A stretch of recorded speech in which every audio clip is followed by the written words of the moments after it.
When the wells is dry we know the worth of water, বলেছেন Benjamin Franklin.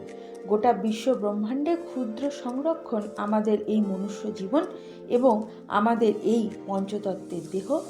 গোটা পৃথিবীতে 70% জল আছে, আমাদের শরীরেও 70% জল দিয়েই তৈরি।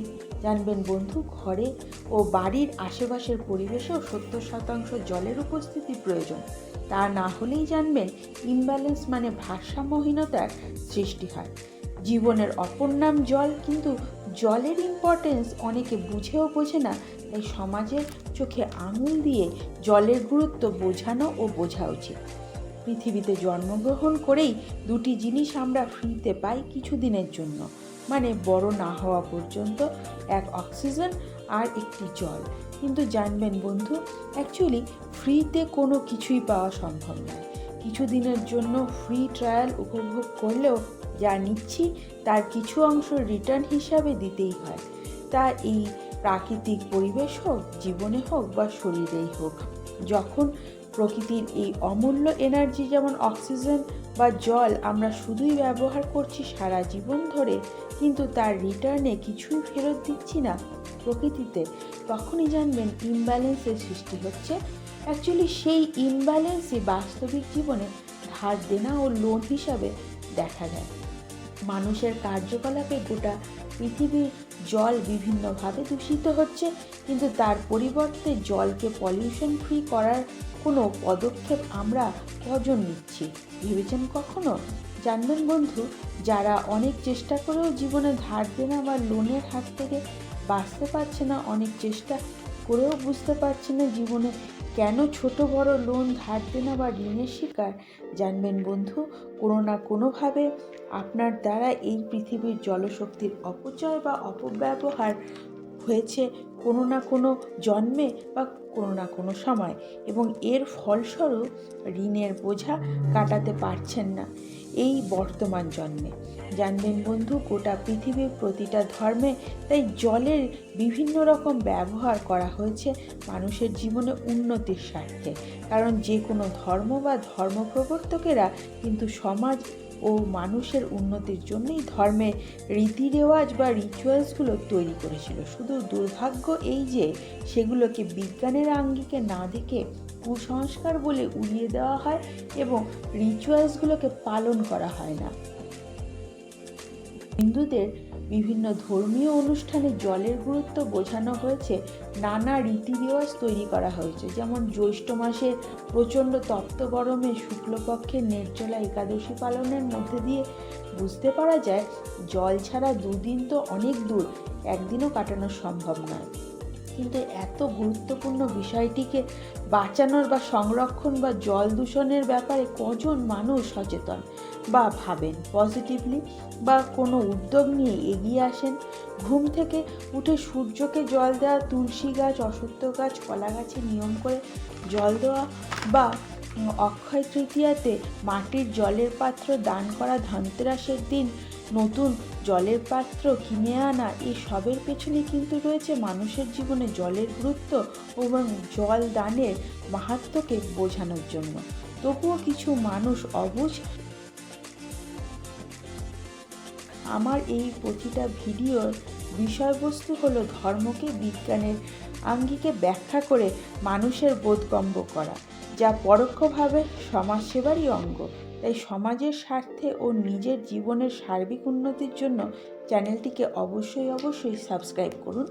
সেই প্রাচীন কাল থেকেই যত বড় সভ্যতাগুলি গড়ে উঠেছিল, সব বড় বড় নদী বা সমুদ্রের তীরে, পৃথিবীর বড় বড় ধর্মীয় বিশ্বাসের স্থানগুলোও বড় বড় নদী বা সমুদ্রের তীরে, যত বড় বড় কলকারখানা, উন্নত সড়ক নদী বা সমুদ্রের তীরে। প্রাচীনকালে ব্রিটিশাররা সমুদ্রকে জয় করেই একসময় গোটা পৃথিবীর প্রায় প্রতিটা দেশকে কবজা করেছিল, নিজেদের আধিপত্য বিস্তার করেছিল, রাজত্ব করেছিল। বেশিরভাগ মানুষের কাছে আনন্দ উপভোগের প্রথম স্থান হিসাবে নদী বা সমুদ্রের তীরই প্রথম চয়েস।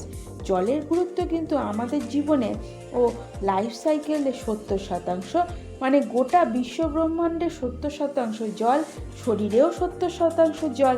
তাই 70% জল দান করা প্রয়োজন, বা জলের পরিষেবায় 70% প্রচেষ্টা থাকা প্রয়োজন।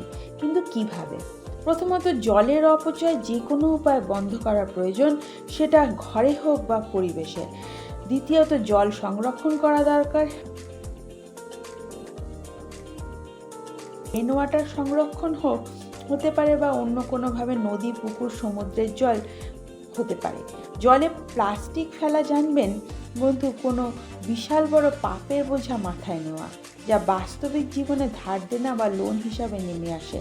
জানবেন বন্ধু, জীবনে এবং আগামী প্রজন্মের জীবন থেকে যদি ঋণ বা লোনের বোঝা চিরতরে কাটাতে চান, কোনো পার্ক, স্কুল, কলেজ বা ধর্মীয় স্থানে যেখানে প্রচুর মানুষের সমাগম হয়, সেখানে নিজস্ব উদ্যোগে জল দান করার প্রচেষ্টা করুন, বা পার্মানেন্টভাবে সেক্ষেত্রে অ্যাকোয়াগার্ডের মতো পরিষেবাও ইনস্টল করা যেতে পারে।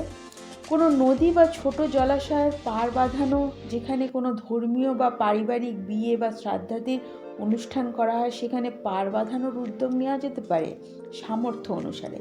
জানবেন বন্ধু, এই প্রকৃতি, এই বিশ্বব্রহ্মাণ্ড, এই ইউনিভার্স, ঈশ্বর, আল্লাহ, গড, আপনি যাতেই বিশ্বাসী হন না কেন, সকলেই অ্যাকচুয়ালি একটাই মহাশক্তি বা সর্বশক্তিমান, যিনি শুধু পাক্কা হিসেবেই বিশ্বাসী।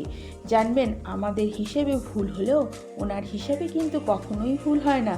ওনার কাছ থেকে আমরা যা পাচ্ছি তা যদি সময় মতো রিটার্ন না দিই, তবে উনি ছিনিয়ে নিতেও জানেন, বাস্তবিক জীবনে অভাব সৃষ্টি করে, বা ধার দেনা বা লোনের আকারে। ইউনিভার্সের এটাই ইউনিভার্সাল ল বা ইউনিভার্সাল ট্রুথ বলতে পারেন। তাই বাস্তবিক জীবনে অপ্রত্যাশিত লোনের হাত থেকে চিরতরে বাঁচতে জল সংরক্ষণ, জলের দূষণ রোধ বা জলের পরিষেবা দেওয়ার জন্য যদি কোনো নিজস্ব ব্যক্তিগত উদ্যোগ নেওয়া যায়, তবে টাকা পয়সা সংক্রান্ত যে কোনো প্রবলেম বা ধার দেনা লোনের হাত থেকে চিরতরে বাঁচা সম্ভব। নিজের জীবনে এবং নিজের সন্তান সন্ততির জীবন থেকেও বাঁচা সম্ভব। তার জন্য কোনো এক্সট্রা করে মন্দির, মসজিদ, গির্জা বা তাবিজ কবচ টোটকার দ্বারস্থ হতে হবে না। Be positive to prosper. আমি মধুমিতা।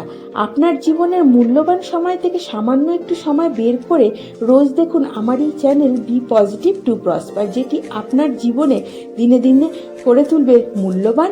জানবেন বন্ধু, এই পৃথিবীতে নেগেটিভিটি ছড়ানোর জন্য, আপনাকে ডিমোটিভেট করার জন্য, দুঃখ দেওয়ার জন্য বা আপনার জীবনকে ভারাক্রান্ত করার জন্য অনেক টিভি চ্যানেল বা ইন্টারনেটের অনেক প্ল্যাটফর্ম আপনি পাবেন, কিন্তু বাংলা ইউটিউব জগতে আলোড়ন সৃষ্টিকারী আমার এই চ্যানেল, যে চ্যানেলটি সম্পূর্ণ ইউনিক অন্যান্য চ্যানেল থেকে, নিয়ম করে প্রতিদিন দেখলে আগামী 6 মাসের মধ্যে আপনার জীবনে পরিবর্তন আসতে বাধ্য, এবং সেই পরিবর্তন অবশ্যই পজিটিভ। কারণ আপনি আপনার দৃষ্টিভঙ্গি পাল্টে ফেলবেন এই চ্যানেল দেখার পরে। আপনার আশেপাশে সমাজ, প্রকৃতি ও পরিবেশের উপর আপনার দৃষ্টিভঙ্গি পাল্টে যাবে এবং 90% পজিটিভিটি আসতে বাধ্য। তাই নিজের স্বার্থে, সমাজের স্বার্থে, পরিবারের স্বার্থে অবশ্যই লাইক করুন ও শেয়ার করুন। জানবেন আপনার একটি শেয়ার অন্যের জীবনে সাফল্য আনতে পারে। আর লাইক করুন, যেটা আমাকে অবশ্যই মোটিভেশন দেবে, কারণ এইসব তথ্যগুলো তুলে আনতে আমাকে প্রতিনিয়ত রিসার্চ ওয়ার্ক এবং প্রচুর পড়াশোনা করতে হয়, যা একটা লাইক, কমেন্ট বা শেয়ার বা সাবস্ক্রাইব আমাকে মোটিভেশন দেয়। অবশ্যই সাবস্ক্রাইব করুন আমার এই চ্যানেল। সাবস্ক্রাইব করলেই পরের ভিডিওটি দেখতে পারবেন, কারণ সাবস্ক্রাইব করলে জানবেন কোনো এক্সট্রা টাকা পে করতে হয় না। ফেসবুকে যাকে ফ্রেন্ড বলেন, ইউটিউবে তাকেই সাবস্ক্রাইবার বলে। প্লিজ চ্যানেলটিকে সাবস্ক্রাইব করে আমার চ্যানেলের বন্ধু হন। ভালো থাকুন, সুস্থ থাকুন, দেখতে থাকুন বি পজিটিভ টু প্রসপার।